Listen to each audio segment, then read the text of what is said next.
Welcome back to CPAC 2022. This is day 4, last day of the conference. My name is Saldana, and today I'm joined by Jeff Brain he's the CEO and founder of Clouthub. Hi Grace, good to be here, thanks. Of course. So tell us a little bit about your platform. I believe, I know I have an account on Clouthub, and I really enjoy the aspect of it that it's kind of like a mix of Facebook and also like a live streaming thing, and you can do all sorts of things. So what's it all about? Well, that's what we wanted to do, right? Right now we manage 12 different accounts of our social media, and we wanted to put everything in one place, one home for you, right? It's extremely efficient for you, right? But it also allows you to do more in a short amount of time and at less cost, right? So we have channels like you do on YouTube. Everybody that joins Clouthub has their own channel. They can live stream from their phone, they can live stream from their computer, or use, software. We have groups where organizations all across America are organizing. We allow actually for people to have subgroups. So I was just in a meeting where there's a national organization that's going to have a national group, but have subgroup by state, and then within each state by county. And they can communicate down to all their members or a specific county. So we allow people to organize.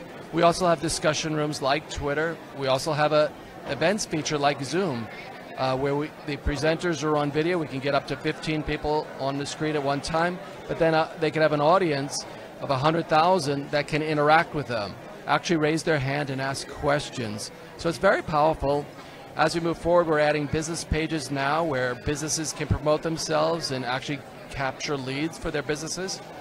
We'll be adding a civic hub, a faith hub, an education hub, entertainment hub, sports hub, health hub, finance hub, and a marketplace. All the things that shape your life and build a stronger society, which is really what social media should do. Right, and that's one thing that Facebook used to try to be, was very interactive and about community, and it sounds like you guys are really honing in on that message and doing it even better. Well, I think what the public wants is Facebook is very comprehensive and big, but what are we bringing people together for on Facebook, right? Right. So what we're doing is building a more meaningful social media platform, something that actually is a tool for you and your family to use, depending on what you feel like. If you're interested in faith, you can go there and access information about faith, share in your faith, grow in your faith, access inspirational music, books, movies, watch different services. And most recently, you guys were involved in helping the Canadian truckers. That's right. The Canadian truckers came and organized on Clouthub using our tools. And when GoFundMe took them down, we were able to introduce them to another company which raised, we raised $9 million in 5 days. That's and incredible. Actually, out of that, we're actually going to be starting fundfreely.com, powered by Clouthub, to raise money for other groups. Fundfreely.com. Fundfreely.com. Yeah, we'll be launching it very shortly. And it'll allow people to raise money for projects, for candidates, to transfer money between people, and also replace like Patreon, where they become very political. Well, that's fantastic, because we do need a lot more alternatives, and I think in about a few years the social media landscape is going to be completely different from what it is today.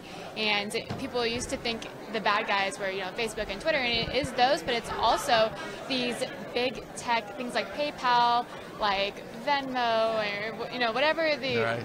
ones that are the service companies, right? That you depend on. Financial companies, yeah. And that is a very scary thing to imagine, when they can freeze your funds and banks can cancel you, and that is really how they get people in society. Well, what we need to do is respond to that. So when those 270 doctors wrote a letter to Spotify to take Joe Rogan off, Clouthub stepped up. We had 1,650 doctors sign a letter in 24 hours to counter that. And that's what we have to do. When a bank takes people's accounts and freezes them, we have to be letting the public know that that bank is not a friend to people and freedom. And that's why they're doing it, right? They're trying to intimidate us. They really didn't think they're going to get Joe Rogan off of Spotify because he's too powerful. But what they're doing is sending a message to you and RSBN and others that don't you try it, because if you try and bring on Peter McCullough and Robert Malone, we'll go after you. And you may not have the clout that Joe Rogan has. So we have to, as free-loving people, respond heavily when they do that. In fact, we're looking at starting a list that people can go to see what are the companies, whether it's, GoFundMe froze $10 million on the Canadian truckers. You think $10 million is a lot of money, but it was 50,000 trucks, so it's $200 a person, but for gas. that gas was going to keep their trucks running so they could have heat, because in Ottawa it was minus 25 degrees. Without gas, there's no heat. Right. So they're not friendly to freedom, and we need to be setting up with companies that are, do business with companies that are Well, I think friendly. the American people are grateful for what you guys are doing there. And Thank you. how can people sign up for Clouthub and fund freely? Yeah, so fundfreely.com will be launching in a couple weeks. Okay. But clouthub.com is how that people can join Clouthub right now. It's a great platform, and a lot of people, we're about 4.2 million people now and growing. So we actually expect to be at 11 million by fall. Wow. Yeah. You guys are getting big numbers. Well, that's incredible. Yeah. All Well, right. thank you so very much for coming on, Jeff. I appreciate it. Thank you.